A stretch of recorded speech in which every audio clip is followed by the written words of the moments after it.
As President Trump announced his version of police reforms today, spurred by the death of George Floyd, Florida lawmakers are preparing their reform ideas for the upcoming legislative session next March. ABC 27 Capitol reporter Forrest Saunders takes a look at these proposals and if they have a chance of passing. I'm Forrest Saunders in Tallahassee. In the wake of George Floyd's death, we've seen the president as well as national politicians work on crafting police reforms. And though the State House behind me is empty, politicians here in Florida working on their own version.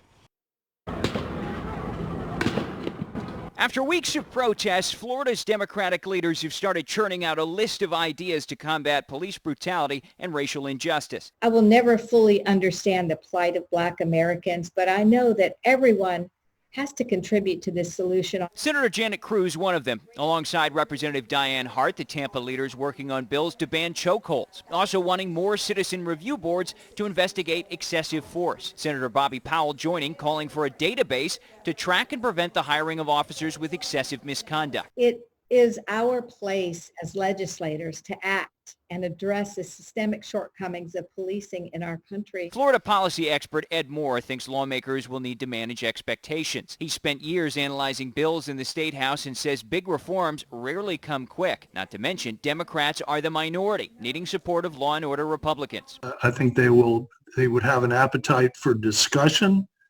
Whether there's an appetite to eat the full meal, I don't know. It'll depend on a few key elements, Moore says. How politicians fare in the upcoming election, if the political pressure still exists next March, and whether local municipalities implement reforms on their own. They may take a lot of the issues off the table. I mean, by the time the legislature comes back, a lot of the things that some people might be seeking might already be done.